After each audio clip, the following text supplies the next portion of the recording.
आइए जानते हैं बिहार के हर जिला, हर क्षेत्र की फटाफट 50 बड़ी खबरों को केवल 10 मिनट में। साथ ही आज हम लोग इस वीडियो में जानेंगे सरकार ने कौन कौन सी बड़ी घोषणा की है और साथ ही मोदी जी ने 62 करोड़ की योजनाओं का शिलान्यास किया है, जिसमें रोजगार और नौकरियों की सौगात दी है। और जिन महिलाओं को अभी तक 10,000 नहीं मिला है तो कैसे मिलेगा, और ई श्रम कार्ड धारकों को 3,000 रूपए कब तक खाते में आएंगे, तो सब कुछ इस वीडियो के माध्यम से जानेंगे। तो वीडियो को लाइक करके चैनल को सब्सक्राइब जरूर कर दें और कमेंट में अपने जिला और शहर का नाम जरूर बताएं। मतदान से पहले पटना पुलिस की बड़ी कार्रवाई ऑपरेशन जखीरा के तहत 8 अवैध हथियार और 26 लाख नकद बरामद। बिहार सरकार ने स्वरोजगार योजना के तहत युवाओं को रोजगार के अवसर प्रदान करने के लिए कई कदम उठाए हैं। बिहार में एलपीजी गैस की कीमतों में बढ़ोतरी, आम लोगों पर पड़ा महंगाई का झटका। ई श्रम कार्ड धारकों के लिए बड़ी खबर, सरकार ने बढ़ाई ई श्रम कार्ड की राशि, जाने कौन है पात्र। लेबर कार्ड धारकों को जल्द मिलेंगे उनके अधिकार, सरकार ने किया बड़ा ऐलान। चक्रवाती तूफान मोंथा का असर अब समाप्त हो गया है। बिहार में बारिश थमने के आसार हैं और वीकेंड पर धूप खिल सकती है, जिससे मौसम सामान्य होगा और ठंड बढ़ेगी। प्रधानमंत्री नरेंद्र मोदी ने चुनाव प्रचार के अंतिम दिनों में बिहार में कई रैलियां की और पटना में एक रोड शो भी किया। उन्होंने एनडीए के लिए वोट मांगे। ई श्रम कार्ड धारकों के लाभ और पंजीकरण के बारे में केंद्र और राज्य स्तर पर सूचनाएं और रजिस्ट्रेशन शिविर सक्रिय हुए, लाभों को सीधे खातों में पहुंचाने पर जोर। श्रमिकों और लेबर कार्ड धारकों के भुगतान की प्रक्रिया को सरल करने के लिए जिला स्तर पर बैठकें हो रही है, भुगतान समयबद्ध करने का निर्देश जारी। कांग्रेस ने बिहार के लोगों से वादा किया है कि उनकी सरकार बनने पर कई योजनाएं शुरू की जाएंगी। बिहार विधानसभा चुनाव के पहले चरण का प्रचार समाप्त हो गया है। गुरुवार 6 नवंबर को 121 सीटों पर मतदान होगा। ज्यादातर ओपिनियन पोल्स में एनडीए को स्पष्ट बहुमत मिल रहा है। केंद्रीय मंत्री राजीव रंजन सिंह उर्फ ललन सिंह पर विपक्षी नेताओं के खिलाफ कथित विवादित टिप्पणी को लेकर आदर्श आचार संहिता के उल्लंघन का मामला दर्ज किया गया है। उन्होंने आरोपों से इनकार किया है। कांग्रेस नेता राहुल गांधी ने कुटुंबा में एक रैली में कथित तौर पर सेना को जातिगत राजनीति में घसीटते हुए कहा कि शक्ति संरचनाओं पर 10% लोगों का नियंत्रण है, जिस पर भाजपा ने कड़ी निंदा की है। जन सुराज के सूत्रधार प्रशांत किशोर वर्षों बाद अपने पैतृक गांव कोनार पहुंचे। गांव वालों ने उनका जोरदार स्वागत किया। वह करगहर सीट से प्रत्याशी रितेश पांडे के लिए वोट मांग रहे थे। दरभंगा के बाल सुधार गृह से सुरक्षाकर्मी पर हमला कर 12 नाबालिग कैदी फरार हो गए हैं। पुलिस मामले की जांच कर रही है और उन्हें पकड़ने की कोशिश कर रही है। बहादुरगंज पुलिस ने एआईएमआईएम उम्मीदवार मोहम्मद तौसीफ आलम के खिलाफ तेजस्वी यादव के खिलाफ कथित भड़काऊ भाषण देने पर एफआईआर दर्ज की है। इसे आचार संहिता का उल्लंघन माना गया है। मुख्यमंत्री नीतीश कुमार ने चुनावी सभाओं में परिवारवाद पर निशाना साधते हुए कहा कि उन्होंने अपने परिवार के लिए कुछ नहीं किया और 2005 में राज्य की स्थिति खराब थी।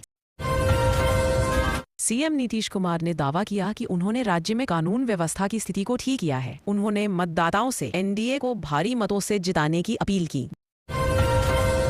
बिहार में विधानसभा चुनाव के माहौल में कई जिलों में आज रैलियां आयोजित हुई। नेताओं ने विकास और रोजगार के वादे दोहराए। स्थानीय मुद्दों पर मतदाताओं से संवाद और प्रचार प्रसार तेज रहा। मुख्यमंत्री ने रैली में विकास को लेकर उपलब्धियों का हवाला दिया और जनता से समर्थन मांगा। उन्होंने रोजगार, शिक्षा और स्वास्थ्य पर राज्य की योजनाओं का जिक्र किया। विपक्षी उम्मीदवारों ने अपने प्लेटफॉर्म पर किसानों, महिलाओं और युवाओं से जुड़े वादे रखे। घोषणा पत्रों पर बहस तेज हुई और क्षेत्रीय मुद्दों को प्राथमिकता दी गई।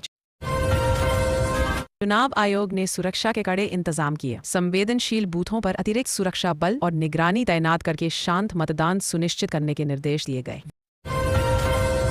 विपक्षी नेता तेजस्वी यादव ने महिलाओं के लिए बड़ा वित्तीय प्रस्ताव पेश किया, जिसे चुनावी रणनीति का हिस्सा माना जा रहा है। घोषणाओं से चुनावी हलचल तेज हुई। राष्ट्रीय रिपोर्टों में मतदाता सूचियों के संशोधन और कुछ नामों के हटने को लेकर आलोचना चल रही है। यह विषय चुनावी बहस का अहम हिस्सा बना हुआ है। प्रशासनिक अधिकारी स्थानीय विकास परियोजनाओं का निरीक्षण कर रहे हैं। सड़कों, पुलों और सार्वजनिक सुविधाओं पर प्रगति रिपोर्ट मांगी गई और जनता से फीडबैक लिया गया। चुनाव के दृष्टिगत रेल और बस सेवाओं में अतिरिक्त सेवाएं और सुविधाएं घोषित की गई ताकि मतदाता अपने बूथ तक आसानी से पहुंच सके। स्वास्थ्य विभाग ने चुनाव दिवसों के लिए चिकित्सा इंतजाम और एम्बुलेंस तैनात करने की घोषणा की। प्राथमिक चिकित्सा टीमें संवेदनशील स्थानों पर रखी गई। गुरु नानक जयंती के चलते कुछ जिलों में स्कूल बंद रहे। शिक्षा अधिकारियों ने छुट्टियों और परीक्षा कार्यक्रम पर स्थानीय सूचना जारी की। बैंकिंग शाखाओं और आरबीआई लिस्टेड छुट्टियों पर अपडेट जारी किए गए। ग्राहकों को लेन देन और शाखा संचालन की संभावित बाधाओं के बारे में चेतावनी दी गई।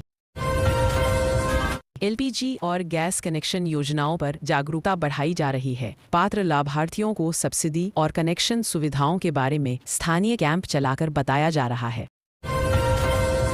कृषि विभाग ने समर्थन मूल्य और सिंचाई योजनाओं से जुड़े अपडेट जारी किए। किसान अधिकारी से समन्वय बढ़ाने और शिकायत निवारण का आश्वासन मिला। स्वयं सहायता समूहों और महिलाओं के लिए स्वरोजगार सहायता कार्यक्रमों का प्रचार चल रहा है। प्रशिक्षण और क्रेडिट सुविधा की घोषणाएं स्थानीय स्तर पर की गई। स्थानीय अस्पतालों में मुफ्त जांच शिविर और टीकाकरण ड्राइव आयोजित किए गए। प्राथमिक स्वास्थ्य सेवाओं को चुनावी दिनों में भी सुचारू रखने पर जोर। पुलिस ने चुनावी हिंसा रोकने के लिए विशेष टीमें गठित की। संवेदनशील इलाकों में गश्त और नाकाबंदी बढ़ा दी गई ताकि कानून व्यवस्था कायम रहे। पर्यावरण विभाग ने वृक्षारोपण और स्वच्छता अभियान तेज किए। नदी किनारे और सार्वजनिक स्थानों की सफाई व प्रदूषण नियंत्रण पर विशेष ध्यान दिया गया। मौसम और स्वास्थ्य दोनों के मद्देनजर कोविड-19 व मौसमी बीमारियों के प्रति सतर्कता बरतने के लिए जागरूकता बढ़ाई जा रही है। सावधानियों पर जोर दिया गया। बिजली सप्लाई सुधार और क्षेत्रीय शिकायतों के निवारण के लिए तकनीकी टीमों को तैनात किया गया। फीडर योजना और मरम्मत पर तेजी लाई जा रही है। बाढ़ प्रभावित इलाकों में राहत और पुनर्वास कार्यों की समीक्षा हुई। राहत सामग्री और अस्थायी आवास की उपलब्धता की जानकारी दी गई। सड़क सुरक्षा व दुर्घटना रोकथाम पर स्थानीय प्रशासन ने जागरूकता अभियान चलाए। आवश्यक संकेत, स्मरण और चालान कार्यवाही को लागू किया जा रहा है। नगर निगमों ने स्वच्छता और कचरा प्रबंधन पर विशेष अभियान चलाए। सार्वजनिक स्थानों पर कूड़ा निपटान व रिसाइकलिंग पर निगरानी बढ़ाई गई। पेंशन, वृद्धावस्था लाभ और सामाजिक सुरक्षा योजनाओं के वितरण की समीक्षा की गई। अधिकारी शीघ्रता से लाभार्थियों तक भुगतान सुनिश्चित करने का वादा कर रहे हैं। चुनाव आयोग ने मतदाता निर्देश और मतदान नियमों की चेकलिस्ट जारी की। बूथ पर वोटिंग प्रक्रिया और परिचालन को स्पष्ट करने के निर्देश दिए गए। सहारा इंडिया तथा छोटे वित्तीय मामलों पर स्थानीय अदालतों में सुनवाइयां और फैसलों की खबरें जारी रहीं। प्रभावित हितधारकों ने कानूनी प्रक्रियाओं की निगरानी की। यात्री सेवाओं में सुरक्षा मानकों और चालक लाइसेंस जांच पर कड़े कदम उठाए गए। दूरसंचार के जरिए शिकायत निवारण पोर्टल सक्रिय किया गया। डिजिटल भुगतानों को बढ़ावा देने के लिए ग्रामीण और शहरी इलाकों में प्रशिक्षण शिविर और सूचनात्मक कार्यक्रम चलाए जा रहे हैं। नकदी पर निर्भरता घटाने का उद्देश्य। पर्यटन और धार्मिक स्थलों पर सुरक्षा तथा आरोग्य व्यवस्थाओं को चुस्त करने हेतु स्थानीय प्रशासन ने विशेष निर्देश जारी किए। श्रद्धालुओं के प्रवाह का प्रबंधन किया गया। निजी तथा सरकारी अस्पतालों में आपातकालीन तैयारियों का ऑडिट हुआ। ओपीडी और आपात कक्ष की काबिलियत व आवश्यक उपकरणों की उपलब्धता पर ध्यान दिया गया। मतदाताओं की जागरूकता बढ़ाने के लिए नागरिक समूहों ने मोबाइल रैलियां और सोशल मीडिया कैंपेन चलाई। मतदान के महत्व पर विस्तार से संदेश दिए गए। महिला सुरक्षा और पीड़िता सहायता केंद्रों की मौजूदा स्थिति पर स्थानीय समीक्षा हुई। महिलाओं के लिए विशेष हेल्पलाइन और सुरक्षात्मक उपायों पर चर्चा हुई।